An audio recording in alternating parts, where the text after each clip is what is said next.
If you're looking for a used brass steam locomotive, how do you tell a good one from a bad one? What are some things to look for? Well, let's talk about it. Hi, I'm Dan Cortopassi. Welcome to Model Building Tips. In this episode, I want to talk a little bit about brass steam locomotive models, kind of like this one behind me. So I decided to talk about brass steam locomotives mostly because I don't have any brass diesel locomotives and I only have a very few pieces of brass rolling stock. So most of my experiences with brass steam locomotives, which I've collected over many years. A lot of them are SP engines, but a lot of them are not. I have a few that have come to me in different ways and don't necessarily fit what I'm trying to do, but I like them anyway because they're cool. Anyway, before we talk too much about them, I wanted to talk about why brass steam locomotives are still a thing and why they became a thing. So in order to do that, I think it's important to take a little bit of a look at real steam locomotives and real diesels and kind of understand one of the fundamental differences. So diesels are for the most part off-the-shelf items. It's kind of like if you go to a car dealer and you buy a car or you buy a truck. They have certain models you can pick from, and you'll buy whatever one you decide on, and then maybe you'll outfit it. Maybe if you buy a truck, you might put different wheels on it, or maybe you put some lights on it or something, so that maybe your Ford F-150 or Chevy Silverado or whatever it is might look different than your neighbor's. But essentially it's the same truck. Well, diesel locomotives are kind of the same way, and they have been mostly since the beginning. They're very, very much more of a mass-produced kind of a situation where railroads would go and buy off-the-shelf diesels and then outfit them to their specs. But mostly that would involve maybe headlight placement and a few minor details, and then of course a different paint job.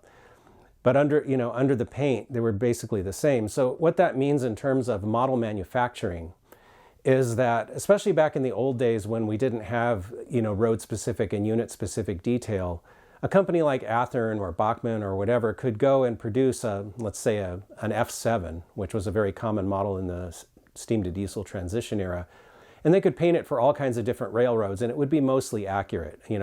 People that really wanted to make them more accurate could go out to the hobby shop and buy detail parts and customize them a little bit, maybe, do some work on them to make them, really accurate, kind of like what we'd get out of the box today from Athearn Genesis or something like that. But, it was, in other words, they could sell a lot of units is what it comes down to. Because from what I understand, and I'm not an industry insider by any means, but from what I understand, the process of making an injection molded plastic model is very expensive. So in order to make that viable, they have to know that they're going to sell a certain number of units. Well, almost all the railroads in North America used F7s, for example. You could say the same about SD40-2s. A lot of railroads in the 70s used SD40-2s, and today we have GEVOs, and most of the railroads use those. So there's certain commonalities and certain common models of diesels that a manufacturer can produce, and then they know they're going to sell a lot because modelers all over the place are going to want them. Steam locomotives, on the other hand, were a very different animal. Steam locomotives were mostly made custom to each railroad, so that Southern Pacific 460, for example, looking at these two here on my workbench, doesn't look very much like this Great Northern 460. They share the same wheel arrangement, they're both steam locomotives, and they both burn oil. But other than that, there's very little visual similarity between the two. And it's be pretty hard to mistake one for the other. So if you're one of those people who likes accuracy, if a company was to say, produce a model of the SP engine, then Great Northern modelers probably wouldn't buy it. Whereas, if a company makes a SPF7, they can paint it in Great Northern colors also and sell them to the Great Northern modelers too. So it's never been as economically viable to make accurate, steam locomotives in plastic. Now that's changed a little bit in recent times, and we're starting to see some more models come online. I know that Rapido has made some Canadian engines. Athearn Genesis has made some, like the SP MT4 482. And so there are some. Broadway, I think, just recently came out with a Pennsylvania 060. So, you're starting to see some more models, I think, as maybe the technology improves and makes it a little more practical to do this kind of thing. But there's still a lot of engines, especially the smaller engines, that you're not going to see in plastic probably anytime soon. Usually when they do a plastic model, with certain exceptions, of course, but a lot of times it's the big glamour engines. It's the, big boys and the 2882s and, the Northerns and the, the big engines that everybody thinks is cool and everybody is more willing, I think, to part with money to get, is probably what it really comes down to. But the hobby still needs littler engines. And, there have been companies like Bachmann has stepped into that a little bit and produced some kind of generic small engines like this 440 that I have. And this is a really nice model. It runs really well, but it's not really a model of anything as far as I know. And it's not a model of anything specific, in other words. It's a typical 440, but if you're really one of those prototype modeler people who wants a super accurate engine for your railroad, this probably isn't going to cut it. So that's the reason that there's a lot of these brass models. And from what I understand, again, I'm not an industry insider, but from what I understand, the economics of producing a brass model are much different, or at least they used to be. I don't know if this is still true, but back in the day, they could afford to do little boutique projects with very small runs of models and still make it economically viable. And that's why sometimes you'll only see more obscure engines like this one available in brass. This is a little model I have from Oriental Limited of the engine that eventually became Robert Dollar No. 3, which is currently at the Niles Canyon Railway. It's been preserved. And this is an earlier form of that engine, so it would need to be redetailed a little bit to look like the No. 3 does today, which is something I've kind of had in mind to do with it. But, from what I understand, there were only 100 of these made. So, I might be wrong about that, but I'm pretty sure I saw that somewhere. That, this is like one of 100 made, and it's, not a lot of people are going to want this necessarily. So it made sense that it would be a small run, however many they made. It's not the thousands of units that they would expect to sell, like if they made an F7 model, for example. So, the economics of doing brass made stuff like this possible. And that's one of the reasons why even today there's a good market for brass, especially used brass. If you're looking for prototype accurate engines, sometimes that's the only way certain things are available. Some of the things to consider when evaluating a steam locomotive model are the overall appearance, the running qualities, whether or not it has a working front coupler, whether or not it has sprung drivers, what kind of a motor it has, and whether or not it has backhead detail. I think you could divide the people who are in the market for brass models, or brass steam locomotives especially, into two different categories. One would be collectors and one would be modelers. Modelers are people like me who would take the engine, paint it, outfit it with DCC and sound and lights, and then use it to run trains on a model railroad. A lot of collectors just want to take the brass engine and display it somewhere as kind of like an artwork or a display piece. So, nothing wrong with either one of those things, but a little bit different goals. So the things you look for may vary depending on what, your mindset is and what you're trying to do with the engine or why you want it. If you're a collector, how good the engine runs might not be that big of a deal to you, but you might be more interested in the appearance. There are brass engines that do not run very well. Not all brass is created equal. So that's something that I think is important to remember. Some brass does run very well. But also the finish is important. Now most brass engines have a clear coat on them.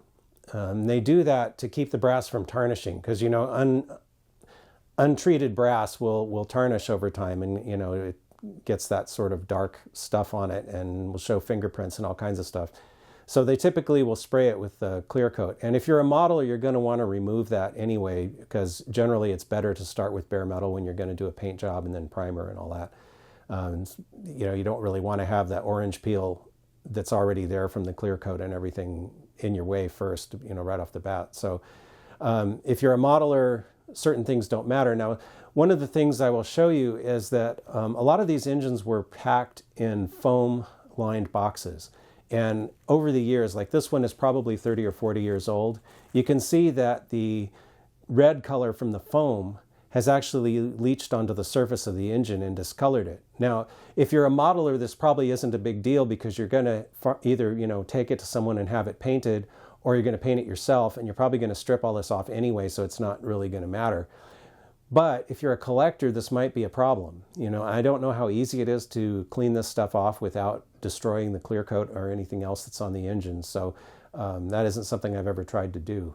But anyway, the appearance can be an important factor if you're a collector and you're worried about, just wanting to put the model on display. So if you are a collector, you're probably going to want a model that's more like one of these, where it looks pretty nice and pristine still. I should point out that there is a such thing as a factory painted brass model, and this is one of them. This is one of the only ones I have that's like this. It's a Southern Pacific 260 from Sunset Models. This one actually already had DCC and sound in it too, which is kind of unusual for a lot of brass. If you're a modeler, on the other hand, you're probably more concerned with detail and accuracy. And this is why I say not all brass is created equal. There are some older brass models that are a little bit crude compared to some of the newer ones. Also, some companies tend to make better models than others. I know for myself, and I don't have enough of a collection to be able to really talk authoritatively on this, so your mileage may vary. But like the models, I have a couple from Oriental Limited that are really, really nice, and they seem like maybe a little bit better looking than some of the models I have from Sunset. But that's just my opinion, I also have a couple of models from Key that are pretty nice. It just there were different importers, and basically when they were made and how expensive they were at the time kind of goes along with the quality of the model and how fine the details are and such. So those are things to look for if you're a modeler, and you want to make sure that you get a model that's accurate, because if you get a brass model that has major inaccuracies, brass is a lot harder to work with than plastic. So if you want to try to do some modeling and fix that, it becomes kind of a big job, unless you're really good at working with metal. I'm not as good at working with metal as I am in plastic, so I kind of shy away from ones that are too much of a project.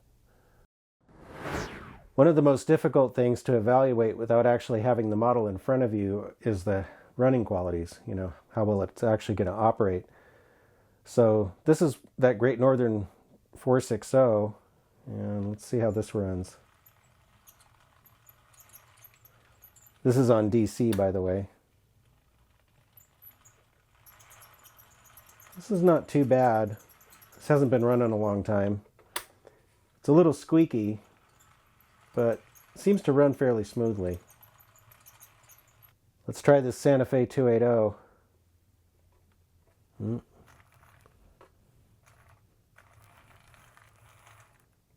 Yeah, this one's not running as well.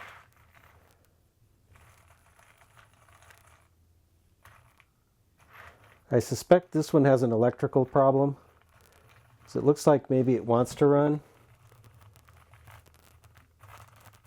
And it's a little rough. So, this is something you kind of have to be prepared if you're going to buy a brass engine, especially if you're buying it online. You're trusting the seller, to be honest, if they hopefully tell you how well it runs or doesn't. And also, it's good if you have the mechanical skills to be able to diagnose and repair it if you actually want to run the model. Let's try this SP 460. And this isn't running at all. Well, the motor is spinning, but the engine isn't going anywhere. There are a lot of points of failure in a model. I suspect this one has a driveline issue. Most of the brass steam locomotives that I have pick up current from only one side of the tender and only one side of the drive wheels on the engine. And they're connected by this drawbar. So there's a point of contact here between the metal post. Typically there's a little post like this that fits through holes. There's usually a couple of holes. Like if you have broader curves, you can use the forward one, or if you have tighter curves, you can use the rear one. But it's a little bit, it's not the best system, let's put it that way. So it's not uncommon for these engines to have electrical pickup issues. Now, if you installed a DCC decoder with a Keep Alive or something like that, that would probably cure the problem. Also, if you installed DCC and put some kind of a plug between the tender and the engine rather than just relying on this drawbar for contact, that would also be an improvement. In terms of running qualities, there are several points of failure that you deal with sometimes on brass models. If you have a mechanism that runs well without any binds, that's definitely a plus. Usually they will, unless something is really wrong with it. In other words, if you disconnected the gear tower and just rolled this mechanism along a track, it actually should roll pretty freely, almost like a freight car truck. So even with all the side rods and everything. So that's one test. A lot of these engines have this rubber tube coupling between the motor and the gearbox. And I don't really like these, and especially if they get old, these can deteriorate and fail. I tend to want to replace these on my engines with something else, like a different kind of universal joint. But the only problem with that is sometimes they, like on this engine, they do double duty. This one is not only transferring the rotational force from the motor to the gearbox, but it's also keeping the gearbox from flopping back and forth. So what I mean by that is this is my SP460 that has a failed universal joint. And as you can see, the gearbox, it just moves. So if you're going to use a different type of universal besides a rubber tube here, then you need to put some kind of a torque restraint on the gearbox so that it won't do this. Like some people call it a torque arm, but it's usually some kind of little piece of brass that you'd screw into this and then screw into the frame so that it would prevent this from moving back and forth like that. Sometimes the entire gearbox will fail, and Northwest Shortline sells replacement gearboxes, and I'm actually in the process of installing one of those on this engine. It does involve replacing the gear on the drive axle, which is a little bit tricky because you have to make sure the drivers don't get out of quarter when you do that.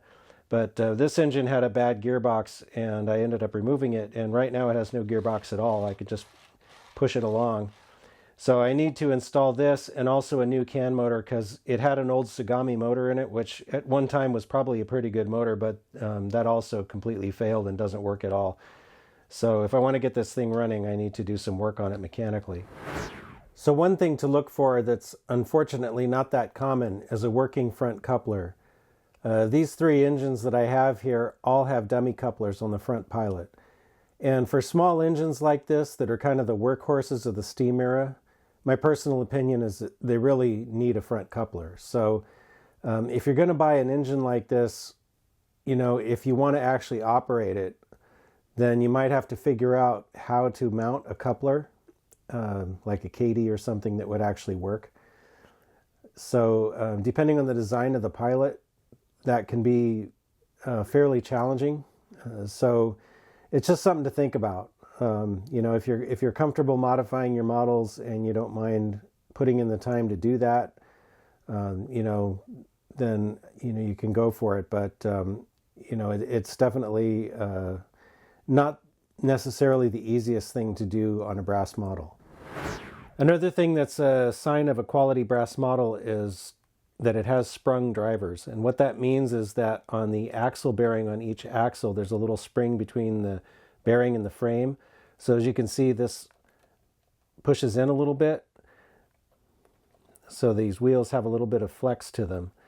And that helps to keep all of the wheels on the track so the engine gets better traction and also better electrical pickup. So there are some rigid frame engines, but generally it's considered more desirable to have sprung drivers. That's something that if you're looking at a listing for a brass engine, hopefully the seller will tell you that, but sometimes they don't. So it's not something that's obvious that you really can't see it. I can't really show you the springs because they're tucked way in there. But you kind of have to rely on the knowledge and honesty of the seller for that one. But it's definitely a plus to have those sprung drivers in there. Another thing to look for is the type of motor that the engine has in it. Newer engines tend to have can motors like this one. Can motors meaning that it's usually sealed. You don't see the inner workings of the motor. It's just basically like in a can, so to speak. But these are more modern motors and they tend to run a little better.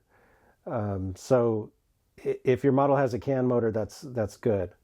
My SP460 has an older style open frame motor, and you can see the armature in here, and it's literally open on the sides. They also tend to be a little bigger. They have bigger magnets in the back.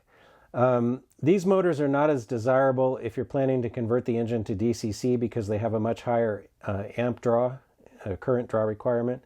So most decoders want the motor to be an amp at most, and usually running a lot less than that, which is what you'd get out of a typical CAN motor.